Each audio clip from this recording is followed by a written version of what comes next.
Përshëndetje të nderuar zonja dhe zotrinj, përshëndetje të dashur miq, ja ku jam përsëri me ju për të sjellë ditën e sotme historinë e radhës. Sot do të flasim për një rrëfim të një zotriut, i cili ka vendosur që një moment të jetës së tij ta ndajë me mua, por edhe të merr mendimin e të gjithë shqiptarëve. Unë që po u shkruaj jam një burr rreth 50 vjeçar. Në pamje të parë mund të dukem një njeri zakonshëm, me një jetë të zakonshme, pa ndonjë histori që ja vlen të rrëfehet. Por këtë verë ndodhi diçka që më ka tronditur thellësisht. Dhe tani ndjej nevojën të flas.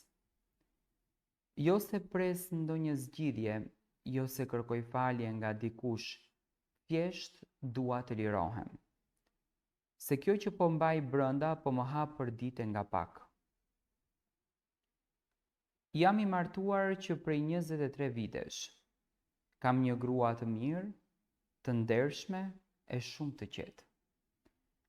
Gruaja ime është ajo që do ta quaja shtylla e shtëpisë.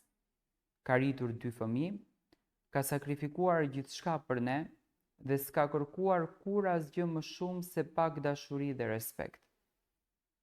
Nuk kam qenë kur njeri flirtues, as njeri që i kthen syt pas femrave rrugës. Madje mund të them me bindje që për 22 vitet e para të martesës nuk kam menduar për asgjë tjetër përveç shtëpisë, fëmijëve dhe punës.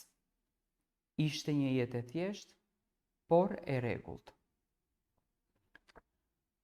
Por ky vit më gjeti ndryshe. Fëmijët tanë janë rritur dhe kanë marrë rrugët e tyre. Vajza studion jashtë, djali është i fejuar dhe nuk jeton më me ne. Unë kam vazhduar të punoj në biznesin tim të vogël, një servis makinash që e mbaj me shumë mund, por që ka filluar të mos më jap më gëzimin e dikurshëm. Gruaja ime është bërë më e tërhequr, më e mbyllur, ka dhimbje në shpinë, ka probleme tensionin, me ankthin, ri shumë në shtëpi, nuk flet shumë, nuk më pyet më se si jam, nuk më thot më si kalove ditën, unë e shoh që është shumë e lodhur.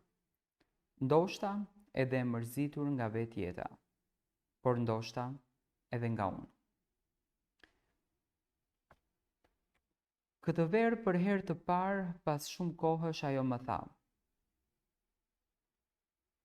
shko në pushim vetë këtë vit. Kam dhimbje mesi, nuk kam nerva të merrem me valixhe e nxehtësi. Merr një javë për vete e bëj qejf një çik. Fjalë që më hutuan. Qejf?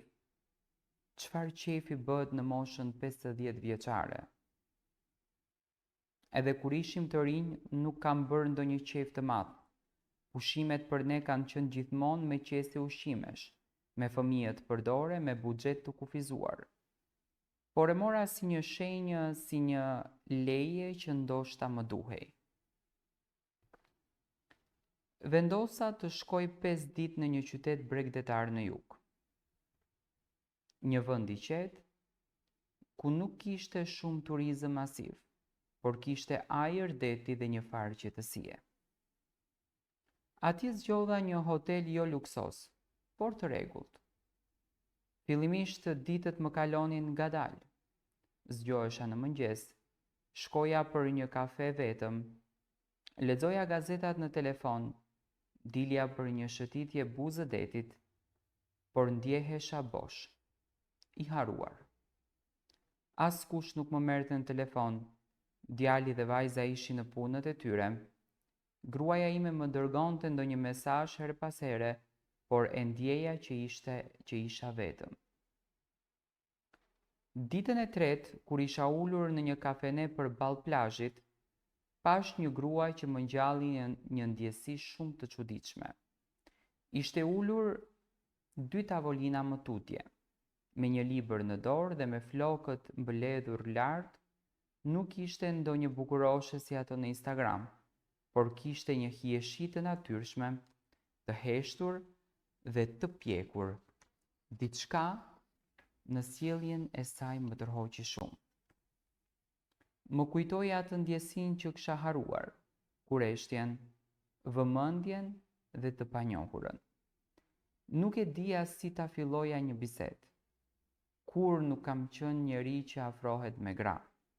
Por ajo që të më bëri më të lehtë, kur u ngrit për të ikur, më buzëqeshi dhe më tha: "E lexove librin që ke në tavolinë apo thjesht po bën sikur lexon si unë?" Qesha dhe aty nisi gjithçka. Ajo quhej Anja. Anja ishte 38 vjeç. E ndarë prej vitesh. Jetonte në Tiranë dhe kishte ardhur për disa ditë pushime pas një periudhe të vështirë. Ishte rritur me shumë sakrifica dhe jetonte vetëm. Kishte mbaruar për letërsi, punonte si redaktore në një shtëpi botuese. Nuk kishte fëmijë, as ndonjë lidhje të qëndrueshme. Ishte nga ato gra që nuk kërkonin më princin e kaltërt, por vetëm një bisedë të ndershme. Një përqafim të sinqert, një natë të qetë pa frikë. Dhe me mua nisi të gjente, fillimisht bisedonim për letërsi, për politik, për muzik, për jetën. Ajo më bëri të ndjehesha sërish interesant. Më dëgjonte, qeshte me batutat e mia, më shikonte në sy. Në mbrëmjen e 4 më tha: "Ka kohë që nuk kam ndjerë qetësi në një bisedë. Ti më bën të ndjehem si dikur. Nuk e di pse, mos më pyet për nesër, por sonte mos ik." U nisëm për një shëtitje në breg të detit. Asnjëri nuk fliste shumë.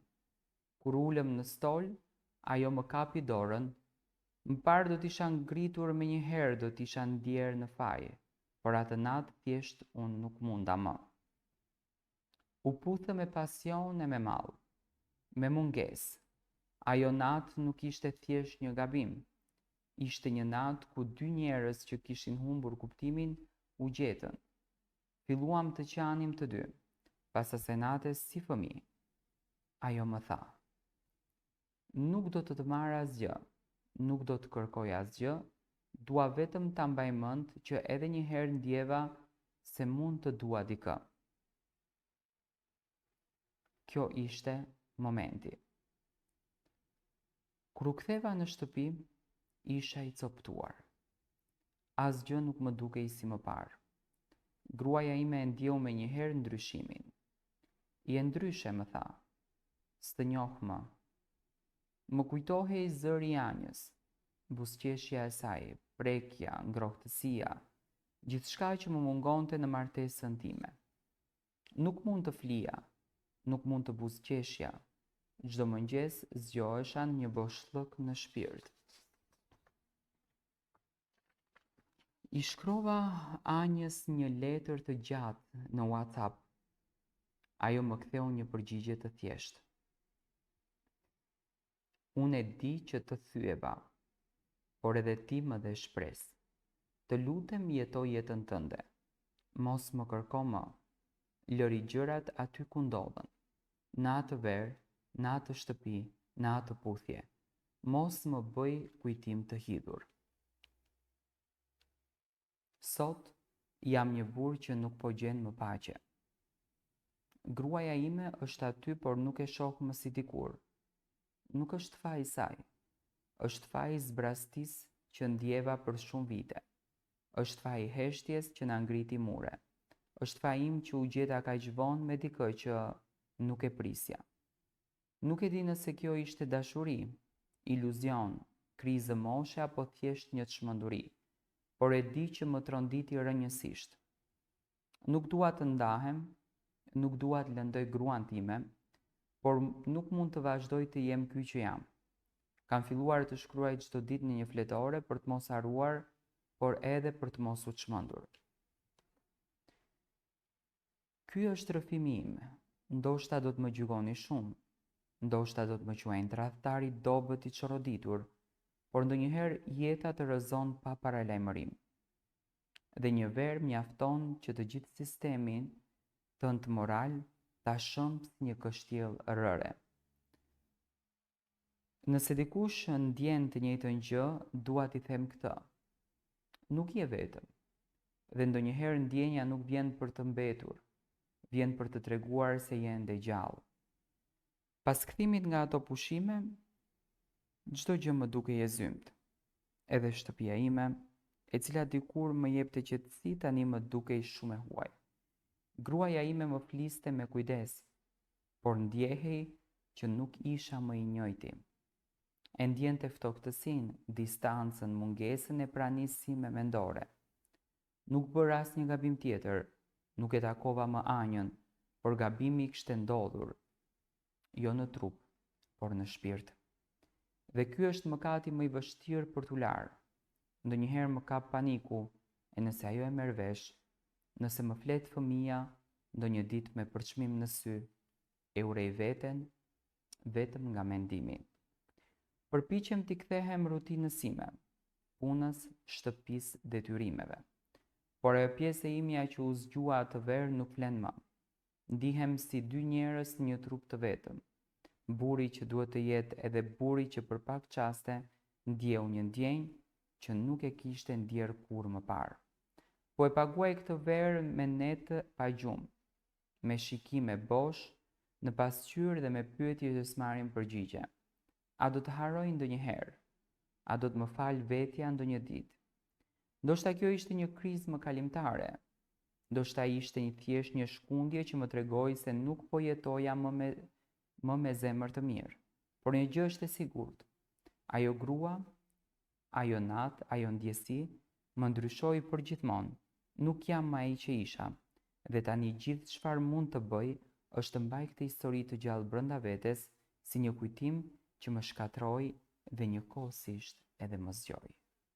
Ky është rrëfimi i zotërisë. Ai dëshiron të merr mendimin tuaj si e shikoni ju këtë ngjarje.